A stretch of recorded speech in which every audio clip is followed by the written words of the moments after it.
நமது மாண்புமிகு தமிழ்நாடு முதலமைச்சர் அவர்கள் கடந்த ஆண்டு அமெரிக்க ஐக்கிய நாடுகளுக்கு சுற்றுப்பயணம் மேற்கொண்டார்கள். அப்படிப்பட்ட முக்கியத்துவம் வாய்ந்த தருணத்தில் ஈட்டன் எனப்படும் மின்சக்தி மேலாண்மை துறையில் முன்னிலை வகிக்கும் குளோபல் ஃபார்ச்சூன் 500 நிறுவனத்துடன் புரிந்துணர்வு ஒப்பந்தம் மேற்கொள்ளப்பட்டது.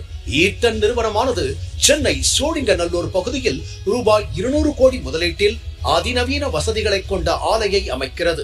இந்த விரிவாக்கத்தின் பயனாக ஈட்டனின் உற்பத்தி திறன்கள் விரிவடைவதுடன் இங்கு மிகச்சிறப்பான ஆராய்ச்சி மற்றும் வளர்ச்சி பிரிவும் உலகளாவிய பயன்பாட்டு பொறியியல் மையம் அமைக்கப்படுவதற்கான வழிவகை செய்யப்படும். விரைவில் அமையவுள்ள இந்த ஆலை 1,00,000 சதுர அடி பரப்பளவிலானதாக இருக்கும். 2026 ஆண்டு அக்டோபர் மாதம் முதல் செயல்படவுள்ள இந்த ஆலை 500க்கும் மேற்பட்ட உயர் மதிப்புமிக்க வேலை வாய்ப்புகளை உருவாக்கிடும். இன்று இதற்கான அடிக்கல் நாட்டும் நிகழ்ச்சியை நமது மாண்புமிகு தமிழ்நாடு முதலமைச்சர் திரு மு க ஸ்டாலின் அவர்கள் தொடங்கி வைப்பார்கள்.